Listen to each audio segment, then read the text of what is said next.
Good morning or afternoon or wherever you and whenever you are. Welcome to This Heilkunst Life. This is episode 5, and my name is Jeff Porintier, and as always, I have with me Alison McQuinn. and she just waved for people in audio land. And what we are doing in this episode is actually when we look back at the topics we've already covered, we go all the way back to episode 1.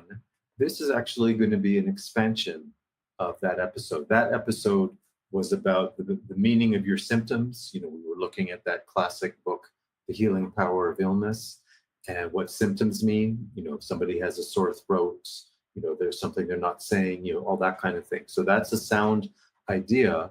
But we want, for the purposes of really what has to be a multi-episode topic, we're wanting to go deeper into the idea of Heilkunst diagnosis.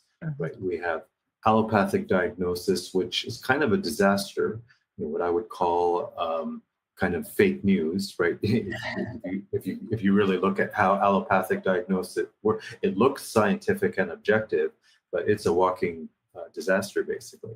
So that's the basic idea. We want to expand on that. And we're going to, so as I say, from episode 1, we had that idea of the meaning of symptoms and how you're interpreting them. They're not just some mechanical process in the body, but there's kind of a meaning behind it.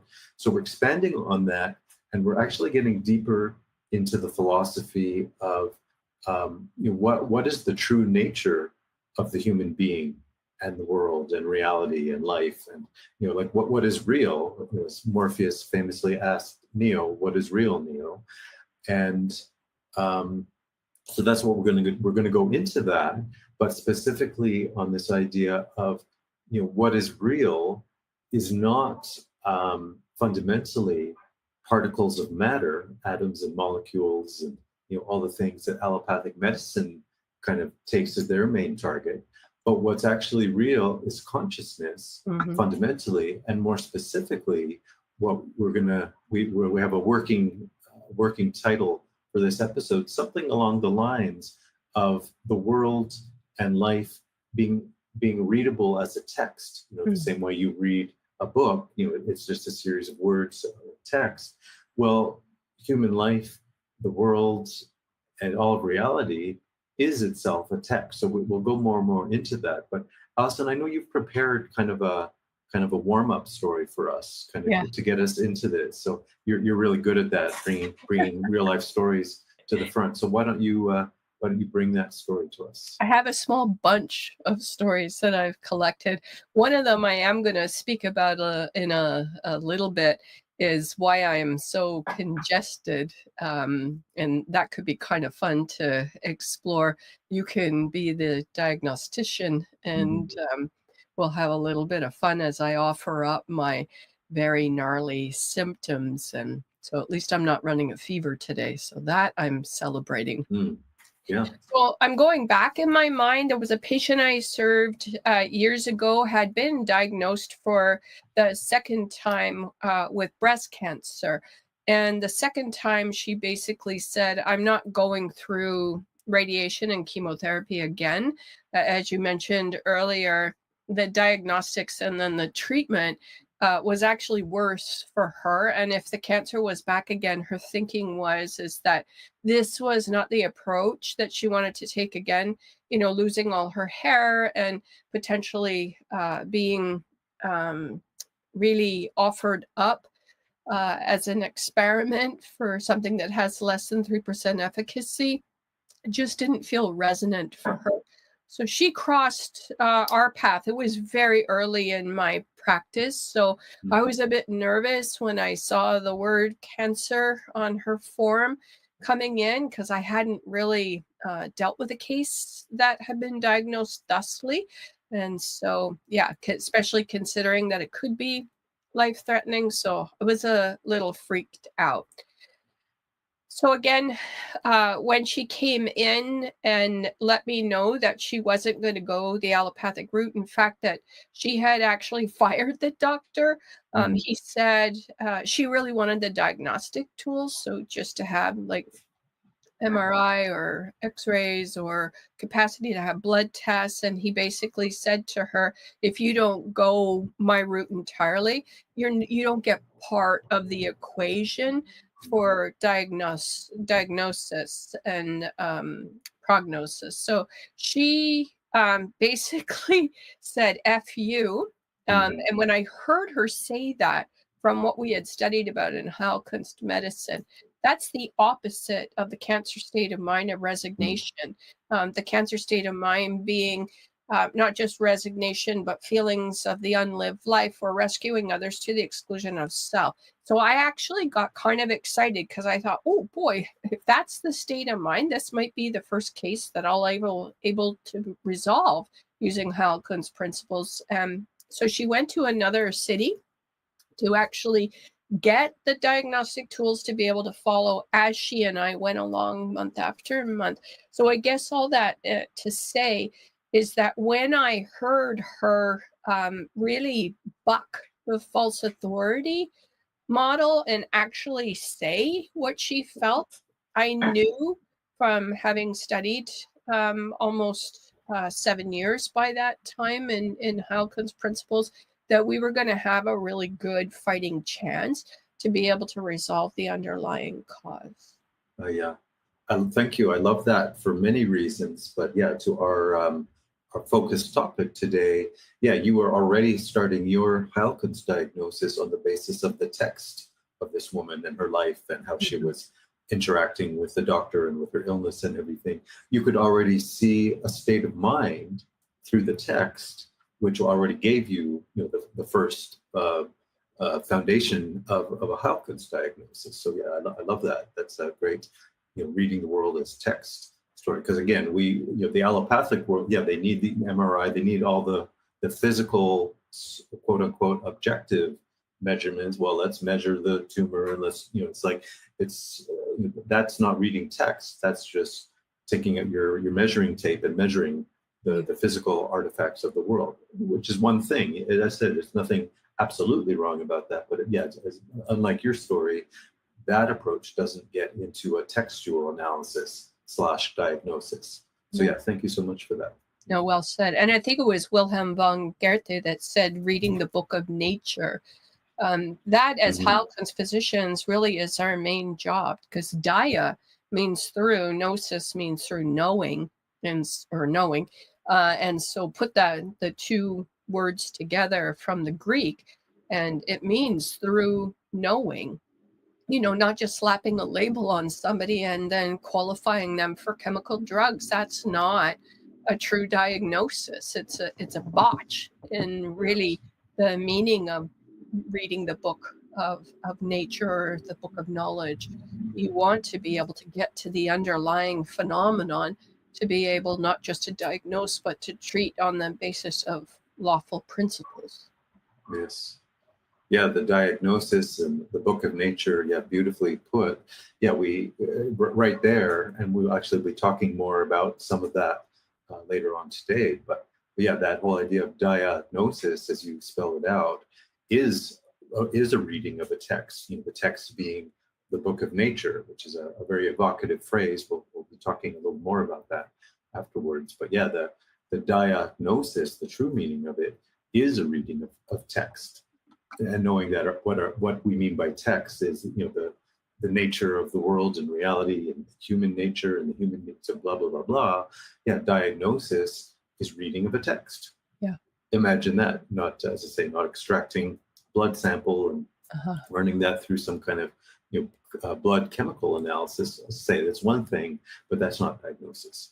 So thank you so much for that story. And as a counterpart, kind of what crystallized for me personally that this is a good topic for us to discuss today is kind of it's kind of been a work in progress, a personal process I've been in, and which is simply that for the last couple years, 2 or 3 years, give or take, I've just in my personal time I've been on a re-engagement with something I used to love in my youth, which is reading fiction and literature, novels.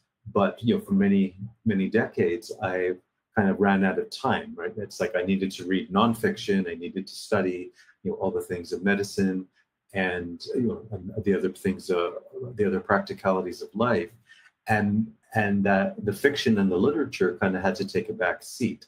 But as I said, for 2-3 years now, I've kind of been in this process of re-engaging with it, just to find my footing again. It's like, well, what novels would I like, and how do I how do I scroll through all the book catalogs and find a book I actually will enjoy? Because it's very difficult, because you read one and it's amazing, and you try to find another one like that, and it's like, well, I didn't like this one so much. And so that was kind of the process I was in. I was just trying to find literature that I would enjoy.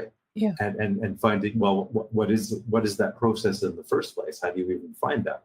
How do you distinguish one book from the other? So anyways, I was going through, I was reading this book, reading that book. Some I liked, some I didn't, as I was kind of going along. And more or less, all of that was under the category of entertainment for me.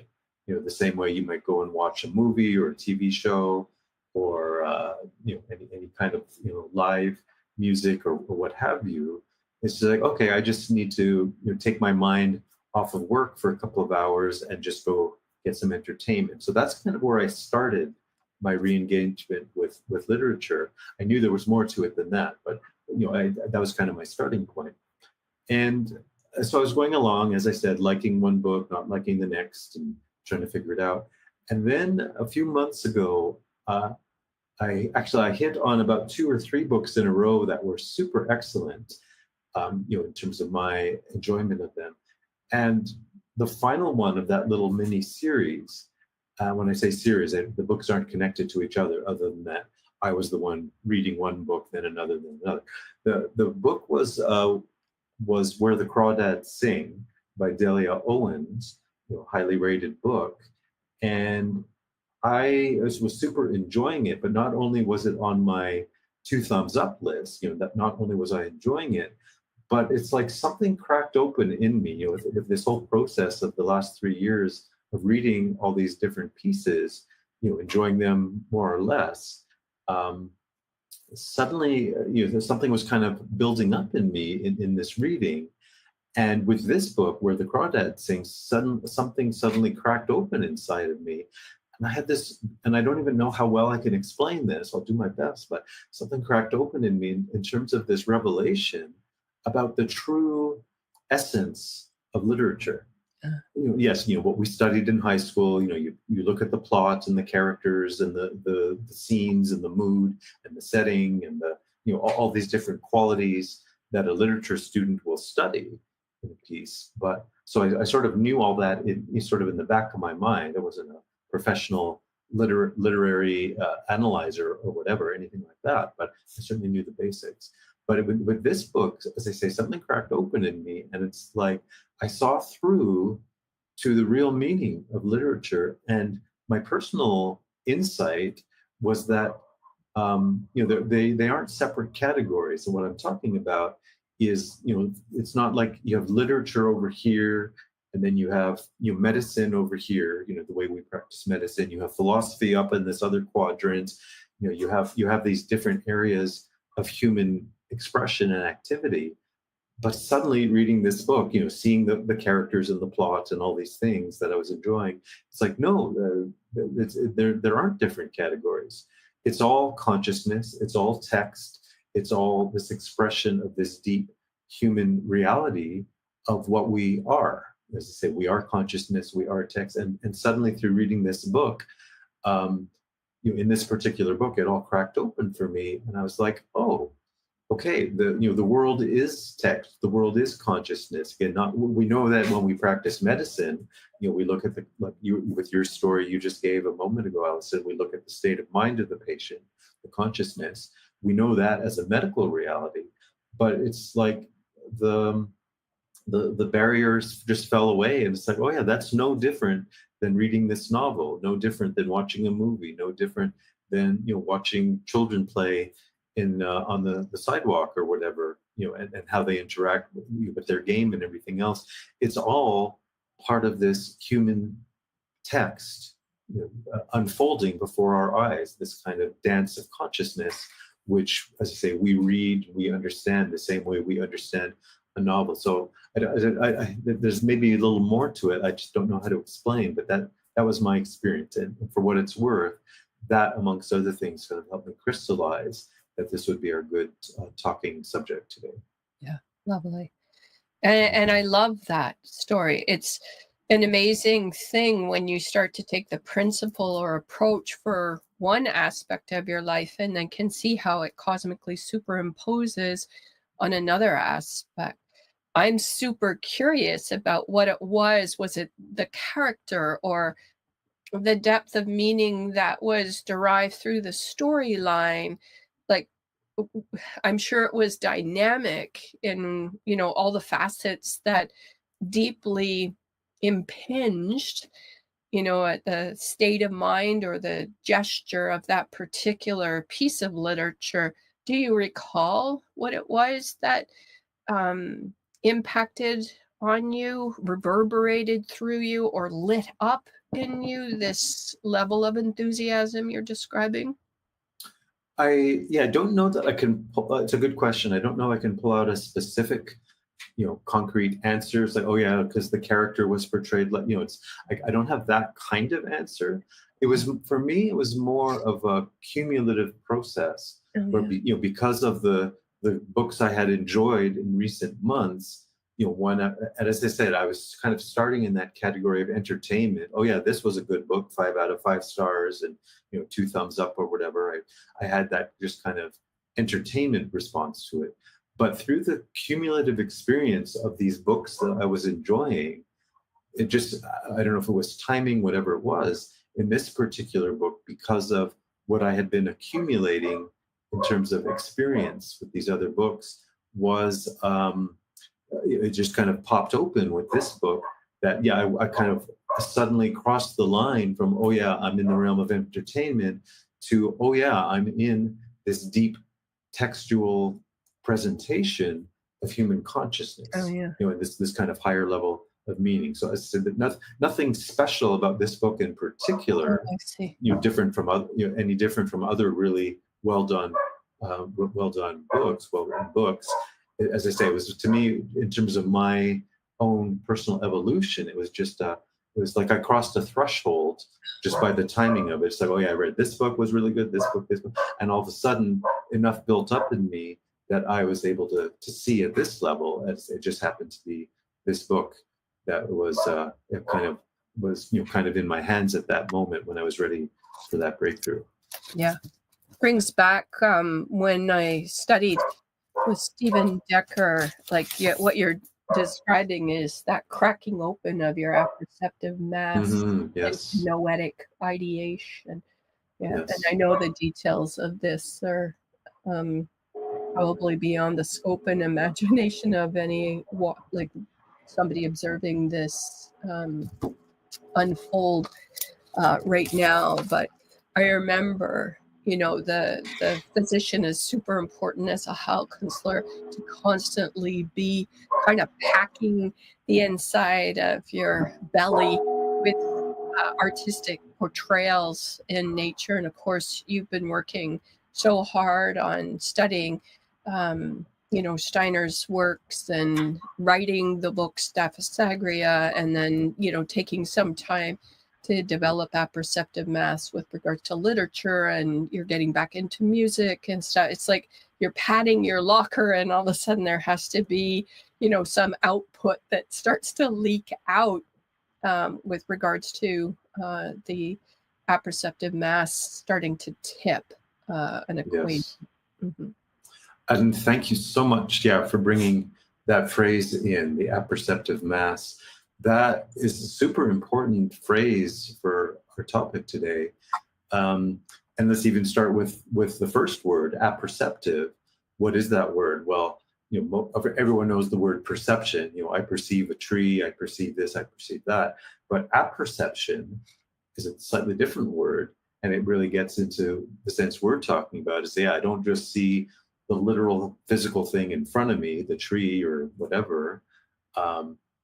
What in philosophy is called naive realism. It's just like, well, it's a tree. I kick this rock, I'm going to get a bruise on my toe. It's like, that's reality. That's it's called naive realism, just the physical sense world as it seems to appear. Well, why won't you call that reality? Well, you could at one level, but no, that's perception. But your apperception, Allison, is that verb and that process of perceiving the deeper meaning of things, which is the deeper reality. So I'm not thinking of an example off the top of my head, but to go back to our previous medical examples, you don't just see the physical symptom of the person's physical body, but you see this, you apperceive the state of mind behind it. Now you're doing something really important, medically speaking, right? But same at all the levels. The apperception is exactly what we're talking about today. Is how do you see the true textuality of reality underneath the so-called naive reality of the physical appearance. Yeah. So let's. I have some of my my basic outline here on my side screen. So just to kind of pick up the threads a little bit. So as we're saying, we're here we are, episode 5. We're just kind of doing a big expansion of episode 1, and just to anchor everyone back into episode 1. That's where we kind of went through Thorwald Dethlefsen's Healing Power of Illness book, where we talk about things like the example I mentioned earlier today, the physical symptom of the sore throat. Okay, that's something physical, but it has a deeper meaning. And again, you have to go on a case-by-case basis, but it will mean something like, what is getting stuck in their throat, something they're not saying, or someone's caused them emotional pain, and that they're not fully expressing that. Whatever it is, what is that energy in the throat? Aside from some supposed bacteria or whatever, it's like no, we're dealing with text, we're dealing with emotional state of mind, and all that. So sore throat. We also in episode 1 we talked about the classic examples of vision problems, someone who's short-sighted versus far-sighted. Usually the short-sighted person is usually a younger, someone in the first half of their life. They're only seeing like what's right in front of them. They're not having a longer-term perspective or patience, for longer processes in life, versus the far-sighted person is usually an elder person who is kind of losing their more short-term perspective, and likewise they can lose their short-term memory. They can kind of have, in a sense, too much perspective and not enough kind of day-to-day kind of priority of what's important today versus what can wait for another day. So they kind of lose their short perspective for the long perspective. So we kind of get that seesaw of the different phases of life. And the third example, when somebody has arthritis or stiffness in their joints, anything like that, very clear example and a symbol of a rigidification of their mind, their emotional body, where their attitude starts to become rigid, and that, of course, that spills that into their physical body, where the meaning of that kind of becomes apparent as far as that. So that was kind of some of the types of examples in episode 1. But we want to, as I say, broaden the spectrum here. And as we've already been talking about it, we were looking at this worldview, which applies to medicine and applies to everything, where we look at the world as a text. And now, saying you use that important phrase, the book of nature. We've talked a little bit about that. We'll also say some more things about that. This idea of the world as text. I actually want to read the opening paragraph from the book called The Logos Structure of the World by author Georg Kulevind. And this is the opening paragraph. The whole book gets much deeper than this, but this is the core idea. And he says, this book aims to show that the world, including human beings and their consciousness, is not originally a world of things, but a world of words. That fundamentally it is structured like a text and can therefore be read like a text. So I remember the very first time I read this book and I read that just knocked me right off my chair. That was so profound, and how can he say that? And how can he justify saying something like that? Of course, the whole book does. But I've worked at that book reading it a few times over the years, and I'm still trying to crack that book open further and further. It's a very deep meaning, but yeah, that opening paragraph still knocks me off my chair. If I'm ever bored one day and things are going along too easily, I just read that paragraph again. But yeah, as we're kind of alluding to, this kind of worldview is much more true, much more powerful when it comes to healthcare, which is our central concern, but really all parts of life, everything from literature and philosophy and all the practical things people endeavor to do in their lives. The closer we're connected to the foundation of life and reality, the better whatever you're trying to do will go. But as I say, our concern is health. So yeah, this is a much better healthcare worldview. As I've already alluded to, the allopathic worldview is a disaster. It's fake news, as I called it. And they look like they're doing serious, important work, and they're objectively diagnosing this and diagnosing that. But no, they are causing all the side effects and all the problems with allopathic medicine is not because they're unintelligent. We get some of the smartest people going into medicine, but it's because the underlying worldview is not appropriate for the goals of medicine. It's not really giving us the deeper truth and reality of what a human being is and what health is, what disease is. So our world as text gets us much further along the scientific path we're trying to go on of giving us the actual reality behind that. I'm going to throw in a case, Ken. I am dying over here. Please do. Yeah. So very early on in my practice, I had a patient that came to see me, a woman who worked for the federal government, and they look like golf balls, like half golf balls on her hand. The rigidification of the arthritis that she was suffering. She was only in her early 30s.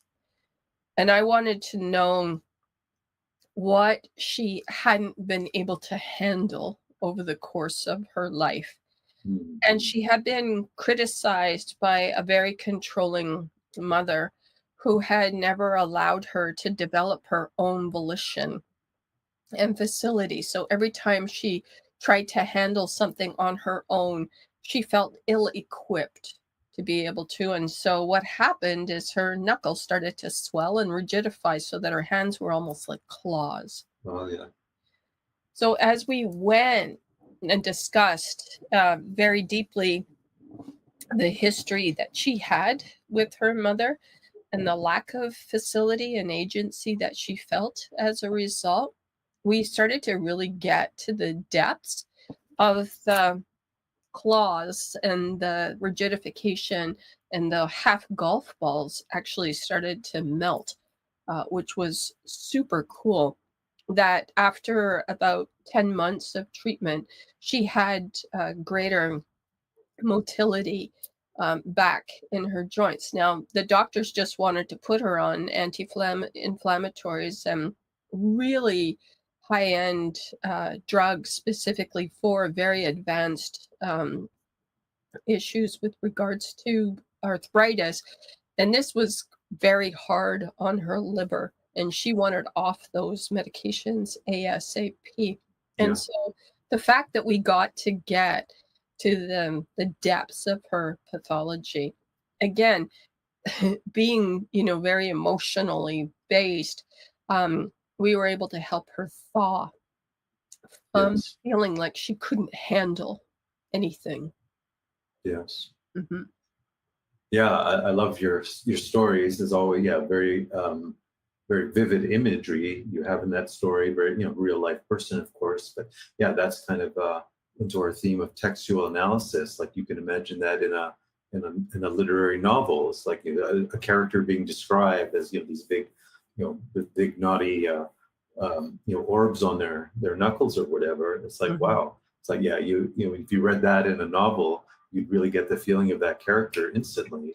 Mm-hmm. Of course, when it's written well and everything. But yeah, as they say, life is the best author in that sense. It spares no metaphor, no poetic image or anything else in terms of presenting human beings in their life energy and where their blockages are. Yeah. It really is the best form of medicine, I feel, because the sleuthing aspect, I know my daughter and I have long conversations about, she's a paramedic, and she talks about how quickly she has to diagnose what's going on in an emergency. And I have so much admiration for the way that she scans and figures out state of mind. She's a generalist, so that she's not a special. I couldn't do it, Yeah. just so like lives depend on her capacity to do really profound and deep diagnoses, not just on the physical level, but what's going on in the environment at the time. It could be, drug deal gone bad, and she has to secure that environment with the police. And, Yeah. there can be, victims. And I'm in awe. And she said, Mom, the best part of doing what I do really is the diagnosis. And I'm like, yeah, maybe that comes a little bit. Or I'd like to think so, because that's the part of the case that I just find so fascinating. I'm thinking of a fellow I served in Mexico on a voluntary basis, because that's how I kind of give back to my community. And it was a fellow that had a vibration in his hand and difficulty with his gait as a result of being diagnosed with Parkinson's. And so started to take him back through his timeline. Really, they're hard cases because they're super deep. But he was an amazing patient in that he listened to absolutely every piece of advice I gave him. God love him, because, that's usually fighting against, diet or the way that a person has eaten all their lives. And this individual took everything I said. We found out he was an O blood type. We got him off all carbohydrates, all sugars. He was like willing to give everything up, stop drinking coffee, because O blood types don't do well with metabolizing those types of foods. And the lovely thing is that when we hit what had occurred after being born, so I'm not going to say the word because the actual vaccines, there's my code word, so you'll have to figure out what it is I'm talking about, so we don't get this video taken down, had actually prompted a neurological schism that when he fell down a set of stairs almost 40 years later, it sparked these symptoms that were related to this Parkinson's label. So the cool thing is that when he came to see me month after month, there was not a lot of progress. And then we hit the event just before his birth to clear, those shots that he had as a babe. And he came in and he held his hands up, and they were perfectly still. And my interpreter burst into tears. He burst into tears. I burst into tears. And just the realization. And then he sent me a video from a vacation he took with his wife over Christmas. And he was running without any issues with regards to his gait. Now, not all cases are as miraculous and, what you would call like being at one of those evangelist church, you are healed. It felt like that doesn't, typically happen in cases. But just to say that he took what I said about emoting, so yelling and screaming and, expressing rage and anger and fear and guilt and shame and resentment, he took that very seriously and he took it to heart. And so he sang regularly. He expressed those deeper emotions. Latin culture, thank God, just makes it easier that when you say you have to actually get those deeper emotions out, in conjunction with the dynamic of the iatrogenic shock after birth, in conjunction with the fall that he had, in conjunction with changing his diet and getting all sugar and wheat out of his diet, all of that dynamic approach yielded the results that he desired in before the first round of miasms had even been addressed. So how lovely, really, to be able to read that book of nature. He was super stoic, had always done the right thing, Yeah. and so when he broke out to express how he truly felt, he said that was the most liberating aspect of Mm. Heilkunst treatment for him, and that made a huge difference. Yes. Yeah, no, I love that so much. Yeah. Mhm. Yeah, I know we've discussed that case, you and I, otherwise, just other aspects we've looked at. But yeah, in our context today, another super great example of this, this image in nature telling us, Mhm. the story of the disease and its origins and all the rest of it. And of course, the resolution we always love to hear. But yeah, a great illustration of our theme today. Mhm. Mm. Yeah, it's very, very nice.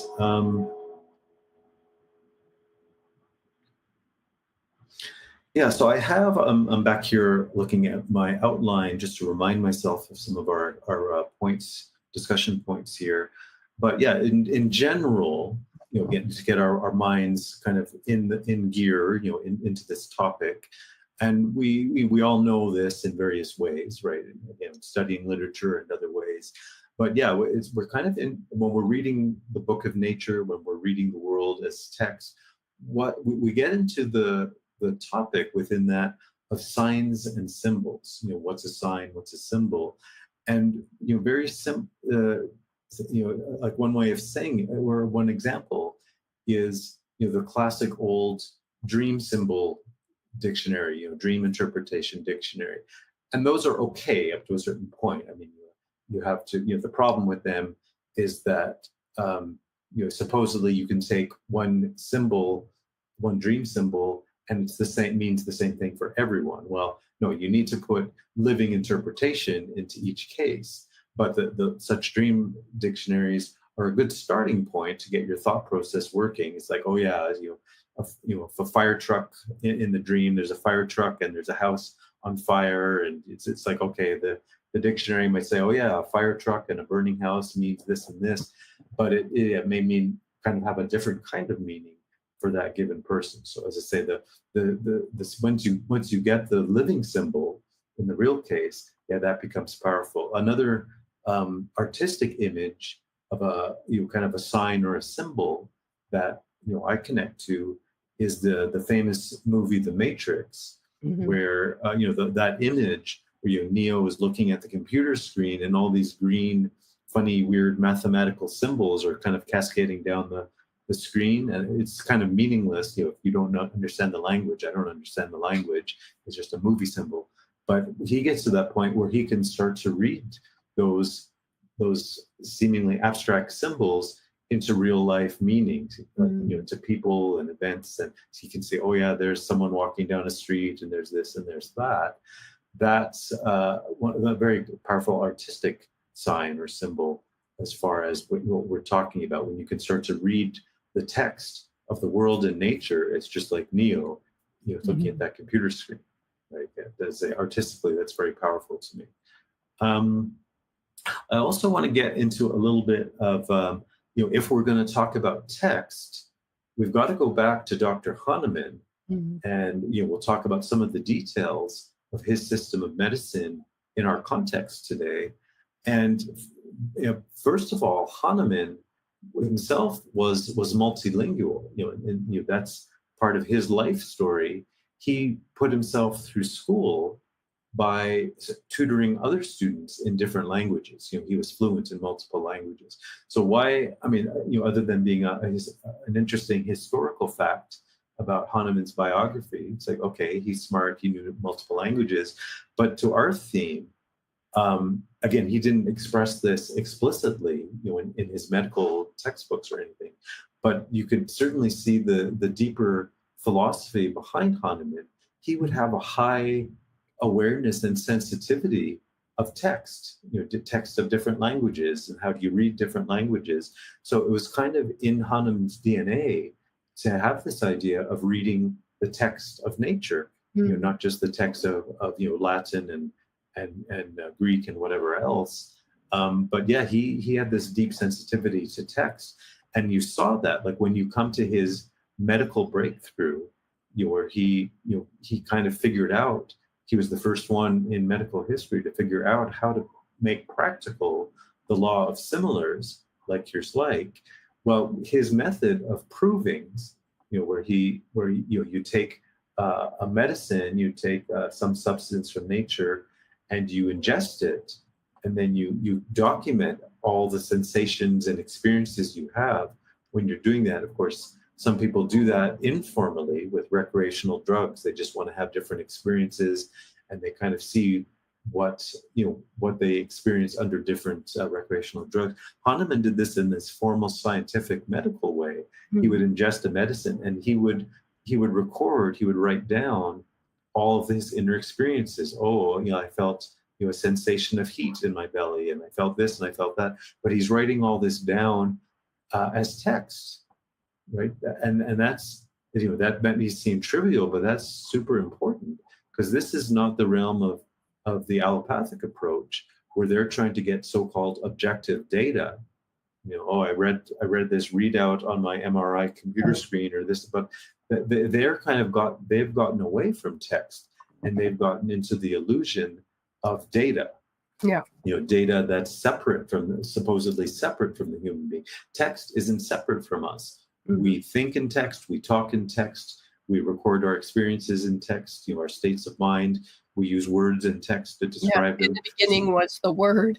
Yeah, look at that. Yeah, and why didn't that famous book start with "In the beginning was the Big Bang"? Why didn't it say that?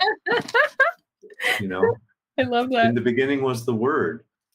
Seriously? Like that's your cosmology? Well, as a matter of fact, yeah, that's the best, the best darn one I've ever heard.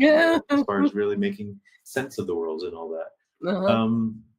So there's Hahnemann with his multilingual capacity, doing these medical provings. He's just diving deeper and deeper into this world of text as the basis of medical objectivity. And then further in Hahnemann, I'm going to use a bit of a German word here. I'm going to define it. But when he talked about disease, when he talked about disease in the human being, and he talked about these medicines that he determined their properties through provings, he used the German. Well, he was German. Right? He used the German word Wesen, what we would call in our broken English disease Wesen. Well, what's a Wesen in German? We don't have an exact word for that in English, but we have some similar ones. It's like a being or an entity or this living dynamic process. Every human being is a Wesen. You and I are a Wesen. And we have this living activity inside of us. But diseases are living and dynamic in this sense. So he talked about these disease Wesens.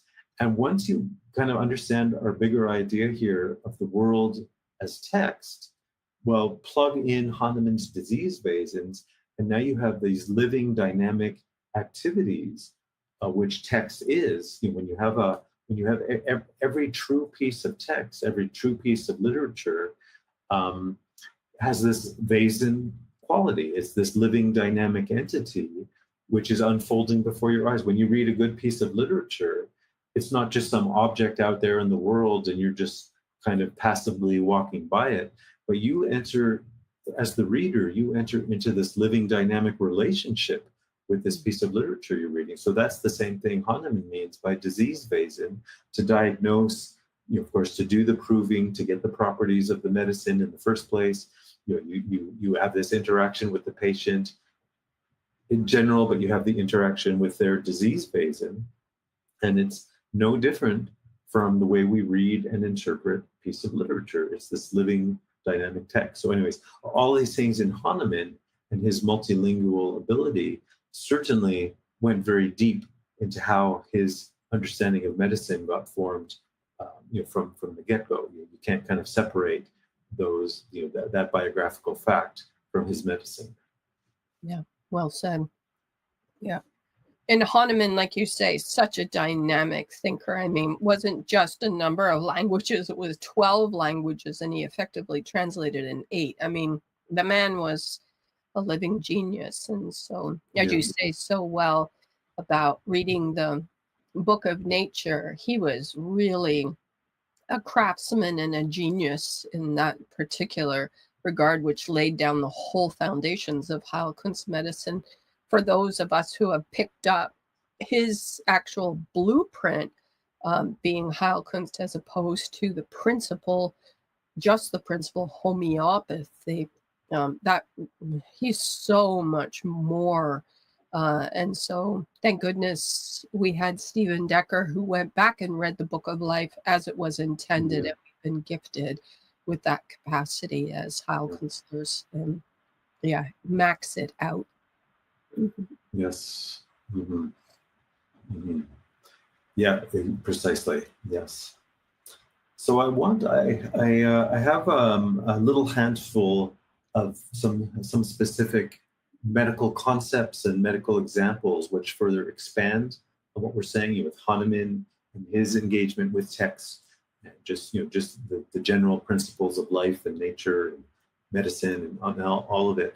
So when we get into the clinical situation, in the consult with the patient, in the diagnosis, in the storytelling, on the patient's part, finding out their life history and their health history and everything, we get into one dimension of our diagnosis is something we call the logos language. Like, Mhm. we can, if Ali, if you and I are discussing a patient's case, we will sometimes ask each other that question. Well, what would you say is their logos language? And what that means is this kind of like, we all have an everyday language, hey, what's up, and how's the weather, and whatever, kind of a mundane way of using language. But if you really deeply listen to somebody, you will start to pick up what are the key concepts, the key words that seem to be um, kind of filtered throughout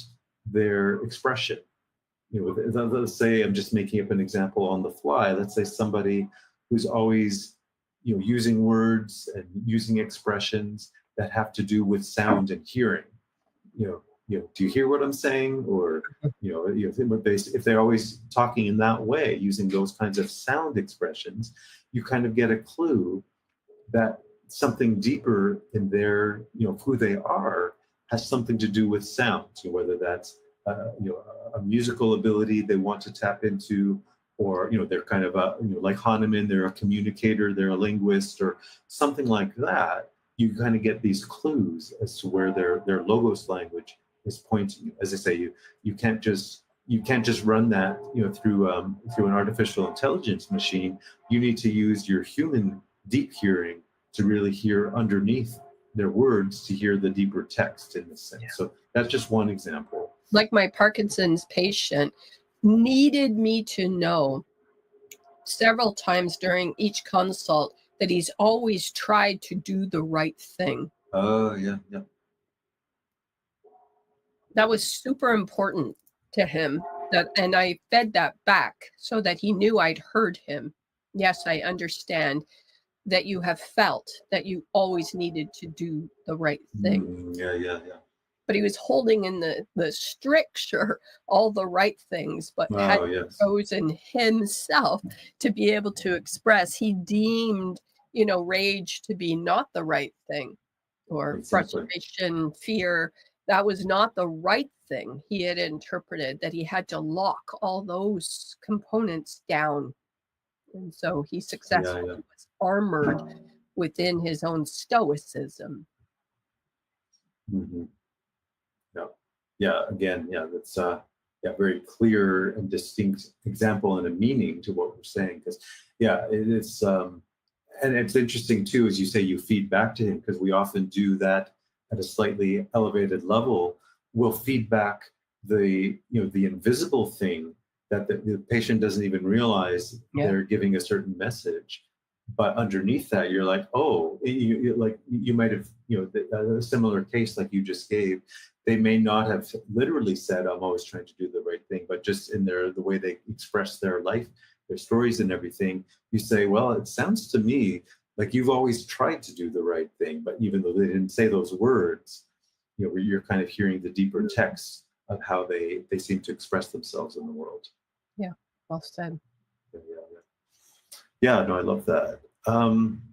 So yeah, and on this topic of logos language, kind of a little bit of an offshoot of that is even when we start a new patient, one of the health forms we ask from them is their timeline of shocks and traumas. Mm-hmm. So again, that's a whole topic. We've had one of our podcast episodes was on the timeline specifically, but my point here is that this is looking at it through the lens of the logos language. Like, how do they even form their timeline? Like, I even mean visually, is it all neat and tidy? They have neat handwriting and everything is kind of in neat columns, on an Excel spreadsheet, or, is it like that? Or is it, they speak in big flowery language and they write, several pages with big flowery paragraphs, and you feel like you're reading, a Harlequin romance novel or something. And you're like, and you're thinking, well, where's the information that I need here? It's just like, you kind of need to take a highlighter out and highlight the important parts,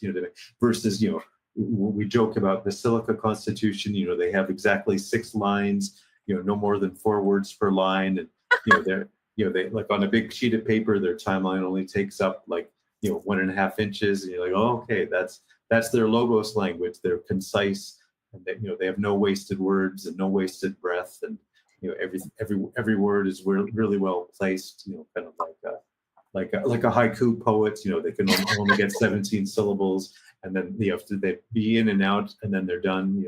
So anyways, there's the logos language to how somebody presents their timeline even before I've met them, and I already have this this document that they sent me. I'm like, oh, okay, already learning something about the person just from that. I have the example of the homeopathic genotype. Those are the personality types. But that is just a simple example where, again, I just mentioned silica. That's one of the genotypes. But this is our example of apperception, where you start to see not just the mundane details of somebody's life. Oh, they do this profession and they have this kind of car. And, we can look at all the outer details of someone's life. But yeah, what's that inner state of mind of the personality that's moving through the world? Like I just said, how did they present their timeline, but also how do they interact with people? What kind of relationships do they engage in? So the genotypes are one of our examples of where you start to read the text of nature at a higher level than just the outer physical appearance, right? And it's we call it one of our greatest party tricks, because we know the genotype so well, we can usually see someone's genotype very quickly, even in less than a minute, kind of thing, unless of course it's clouded over by a lot of disease layers. But yeah, this idea of seeing, and people are amazed. So how do you know that? How can you see that about me or about this person or whatever? Well, it's just having a literacy for this higher level of nature that you can't just see just by looking at the person in their physical form, their purely physical form. You can't just do a blood test and take these physical statistics. No, you need to read at a higher level. Yeah, kind of frustrating, because I wrote an article on our website about how to turn off the bloody on switch of diagnosing. So, for example, I went to the little corner market this morning to pick up a couple of things, and the woman that greeted me at the cash had a really high-pitched voice. She spoke almost like a Minnie Mouse character, and I could just see, wow, there's the trauma from early childhood, and her voice has not progressed into adulthood. Yeah. And you could tell by the way she was over serving me, there was this incredible inherent neediness that went way beyond what normal service should look and feel like. And I just thought, with a very compassionate heart, like, poor sweetie. I mean, this woman obviously goes through her everyday life without having this whole aspect properly diagnosed or treated or dealt with. So her development is arrested, where she can't actually come fully into the gesture of her adulthood because she's pinioned under probably a series of traumas in Yeah. early childhood. Yeah. And yeah, as you called that article, what's it called? Where's the bloody off switch? Yeah, it's so true. It's kind of like, what's that old expression when, anyway, there's something about, what is obvious to one person is not obvious to another. I can't think of it right now, but yeah, that this is like once you start reading this higher level of text of the life world and the life and people and everything, it's like, but other people can't see it. It's like, well, did you not just see that, or Yeah. what that person just said? It's just, or what was really underneath that. It's like, no, they were just saying pass the salt, but it's like, Yeah, well said. mm, Tell me but when I yeah, can tell what I'm going through right now. yeah, exactly. So yeah, so I have a couple more medical examples. Yeah, I'm loving this. Yeah, this And is then I'm going to very tell my story, okay? Oh yeah, for sure. Yeah, so very, very briefly, but kind of to add to our theme. Yeah, we talked about Hahnemann and doing his provings through language and text. And similarly, when we use the core energetic system, it's a diagnostic computer tool that we use. It's in conjunction, of course, with our human consciousness. Is that likewise? It's built on text. All the core trays are built on text, textual formulations and expressions. And when the patient submits what we call their filters, same thing. We ask them just to put regular phrases, natural phrases of how they would talk. They don't have to get technical. Oh, my doctor called this rheumatoid arthritis, so I'll write rheumatoid. No, just write your natural feelings. Like, oh, I've got a pain in my arm. I have to, use your natural language, and that's going to give us an even clearer, more accurate diagnosis. So anyways, our core energetic system is another text-based doorway into diagnosis. Of course, we've talked about the healing power of illness and the meaning of sore throat. We went back in episode 1, the meaning of occurrence. If you have a car accident, or you kind of have a significant meeting in your life, you meet somebody and they become your romantic partner, or in a negative sense, you meet somebody and they kind of become this great enemy in your life, and all these things kind of unfold in life. So at whatever level, we have these meetings with people, and that it can basically be a big textual point of analysis for us. But you met that kind of person, and that's isn't that that kind of tells us this whole literary story about what kind of plot is unfolding in your life and what that means about you. I'm just kind of saying that generally. We have Dr. Sankaran, the Indian homeopath, who has that famous concept of the physician's reaction. Yeah. And very simply, we've probably talked about that in another episode, but in this context, it's a doorway into objective understanding of a patient. It's not your subjective reaction to someone. It's like, oh, this person, they always talk too much and they irritate me, and whatever. We kind of have these subjective feelings. We have positive feelings too, but Sankaran's physician's reaction is an objective reaction, where he's showing you how we can tap into more of this objective textual layer, where we can see the archetype of somebody or the symbol of their life or whatever is going on.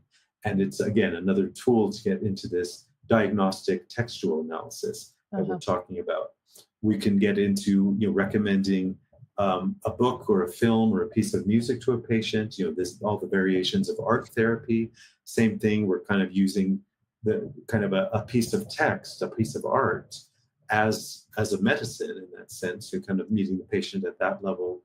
And to go back, Alison, to what you said earlier, this is kind of a little bit of wrapping up a bigger idea here. You mentioned the book of nature, but the same thing. We're kind of observing our patient, diagnosing them through the book of nature, like how well attuned are they to their physical body, their natural body, and how they take care of their health at that level, but also the book of culture, how involved are they into music and art and literature, and kind of reading all these cultural artifacts, all these cultural texts. And then finally the book of spirit, which we've talked about in different ways here. Is somebody, are we seeing a certain symbol, certain archetype?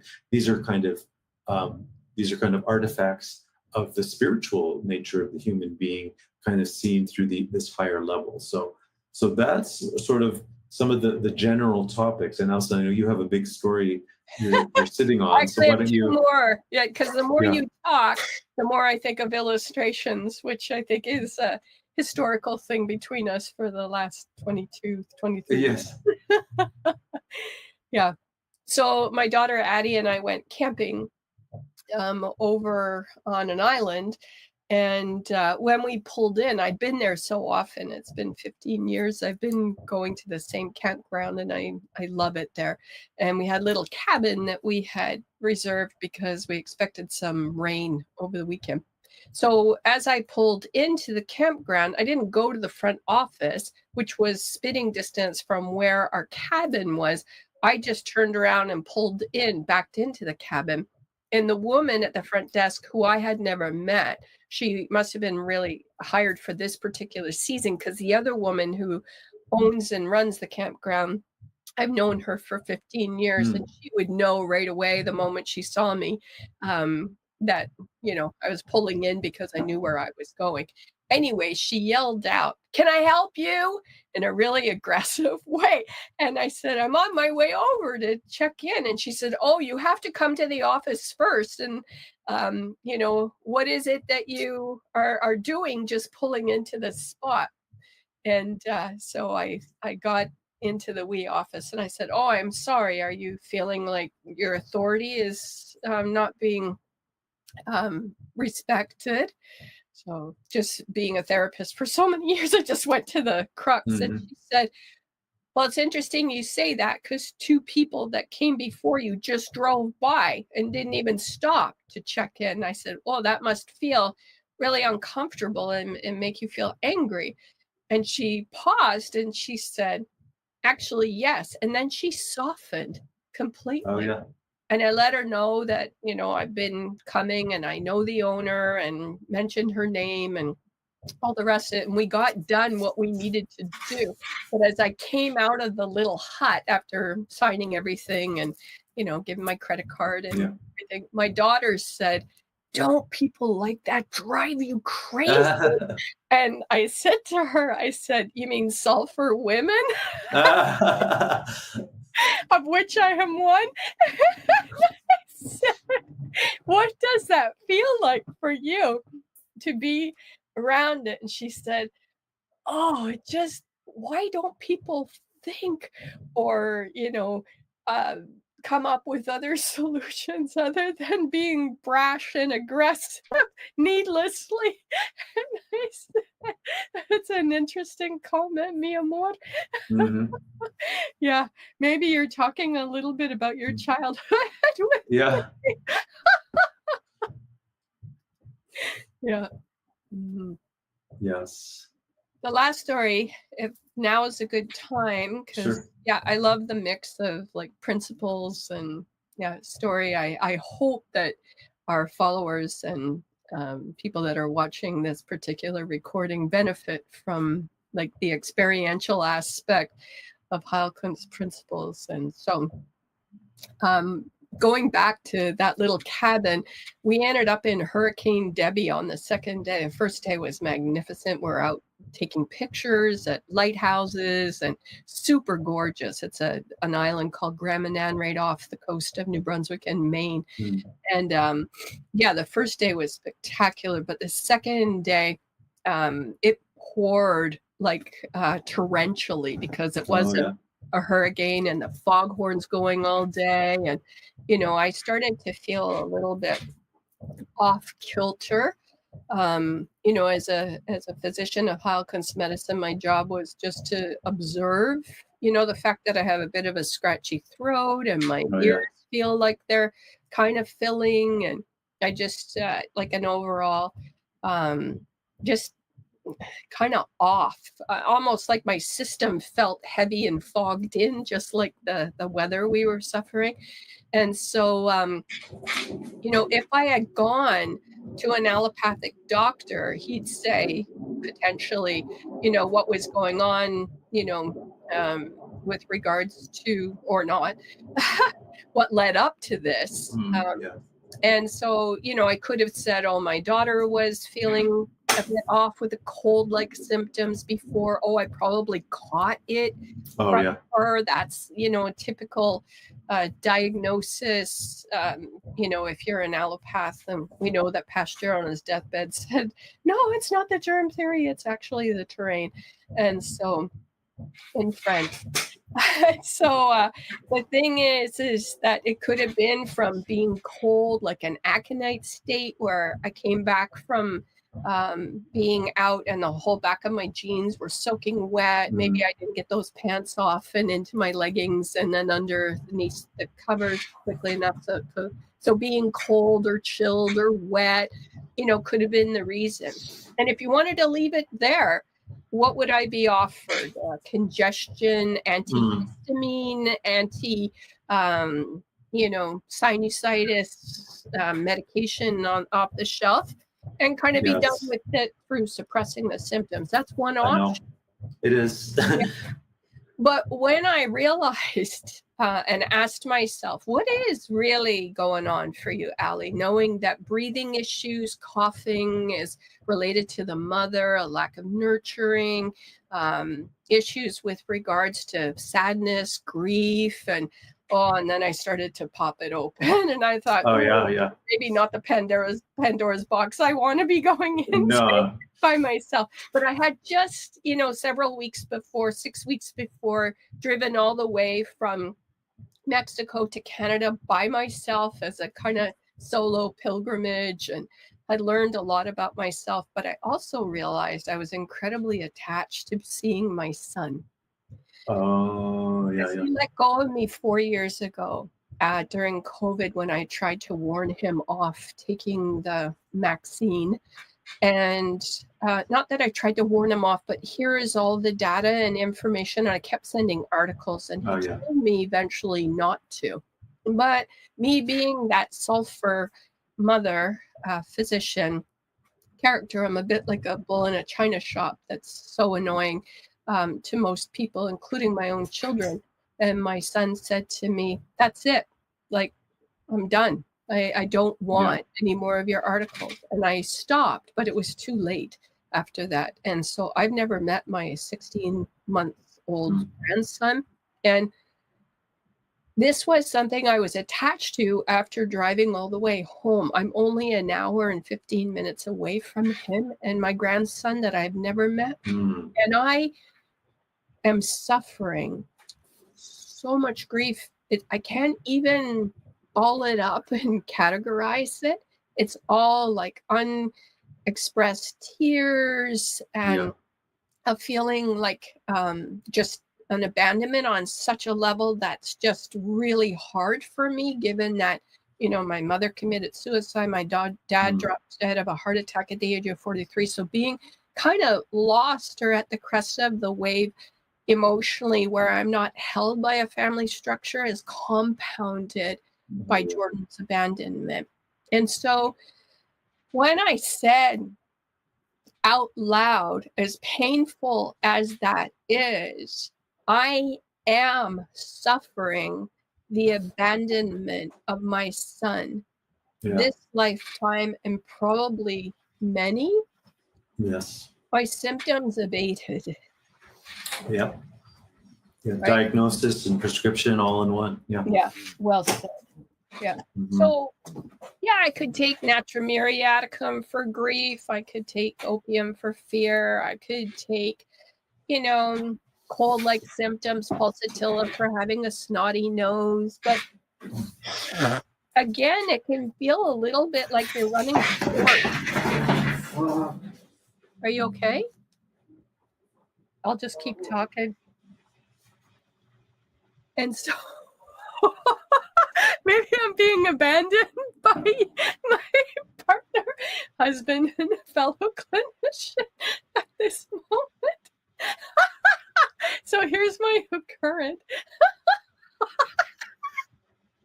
Oh my God, this is too funny. So I hope that, Jeff, you're okay wherever you are right now. So the feeling for me before you swore was a feeling of just kind of feeling lost. And that started to come up as a cough, really wanting and needing to express the deeper emotions behind this profound loss. I always had a really beautiful, deep relationship full of humor and playfulness with my son. As you probably know, the first book I wrote, The Path to Cure, The Whole Art of Healing, was based on his entire exodus through Heilkunst medicine from vaccine damage, which seems to be a big core theme in my life as a clinician and as a mother, which is where my Heilkunst journey completely and utterly began. So there are far-reaching dynamic aspects of my relationship with this young man. And even though I worked through Heilkunst principles and also family constellations by Dr. Bert Hellinger as well, I am really struggling with this repeated sense of loss and abandonment, which I know is a core wounding that I've come in during the course of this lifetime to address. Whether I get, all the apples in that basket picked up and dealt with in this lifetime, actually not sure. And I'm not attached to that outcome anymore.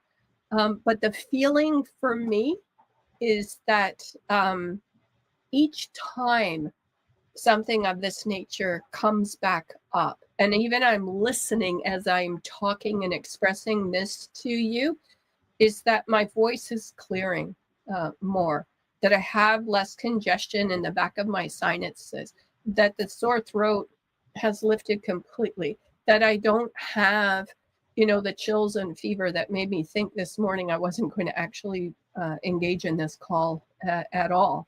And so it's interesting that on the law of nature, like cures like, often the diagnosis and the treatment can be done with your own mind, your own heart. The text, or reading the text and delivering that dose of truth, the text or the book of nature, right, can even come from the physician herself in her own relationship with herself and her suffering. So that's kind of where I will leave it. Whether I can end the recording for today's session or not, or whether Jeff ever comes on board again. Sounded like he went right off his chair. But yeah, perhaps an occurrence of abandonment is exactly what I needed in that moment. Are you back, love? I can hear you in the background. Everything okay?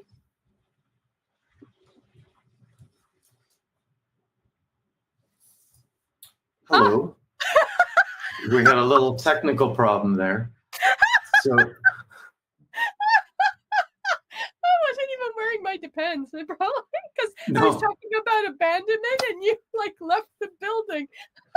So sorry about that. Yeah. Maybe a new So time. I did catch most of everything you were saying, and I did want to say it was a great story, as always, a great wrap up to the real message of this episode, which is that if we're talking about life and the human being and the world as text, and we have these experiences, the occurrence and the relationships, and this happened to me and that happened to me, and you illustrated it as well from your own story, that one of the greatest healing gestures we can engage in is to take that so-called external event, oh yeah, this stupid thing happened to me, and bring it back to the inside and realizing that's a text that's expressing something about you.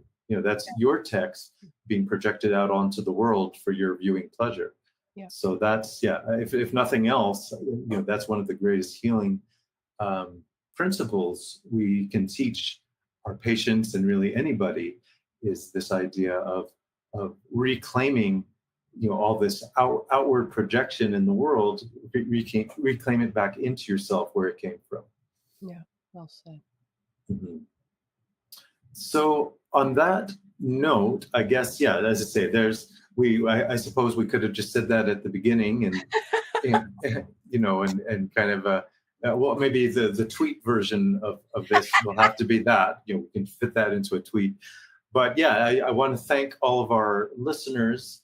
You can go back and you can re-listen to this back on our podcast page, thisheilkunstlife.com. And we've been getting a lot of great feedback from our patients and other listeners. They really enjoy these discussions we have, but they, in particular, we get a lot of the common feedback that they share them with their friends and family who they're trying to explain Heilkunst to, but it's kind of hard. So they kind of like us to put it into the terms we do, and it makes for a really good educational piece for any friend or family member that you may be trying to introduce Heilkunst to. So yeah, our website, thisheilkunstlife.com. You can get all of our episodes. And yeah, thank you for joining us today. Yep. And just so you know, we are accepting new patients right now. Yes. The reason being is that when you are a really good diagnostician and you're treating the underlying cause without causing harm on the law of nature, like here's like and other modalities that we use under the Heilkunst umbrella, you're super effective, which is why we have pages and pages of testimonials. Mm-hmm. So for that reason, the 5 of us physicians have the opportunity to welcome other patients in regularly. So right at this moment, being in the summer as of this recording, we have some options to get patients in even in the same month. Yeah, which doesn't happen all that often. Okay, well, thank you, Allison. Thanks to our listeners, to everyone. Yeah, just keep living this Heilkunst life. All right. Thank you for the opportunities to spend some time with you, Jeff. Oh, no problem. Yeah, okay. See you soon. Bye.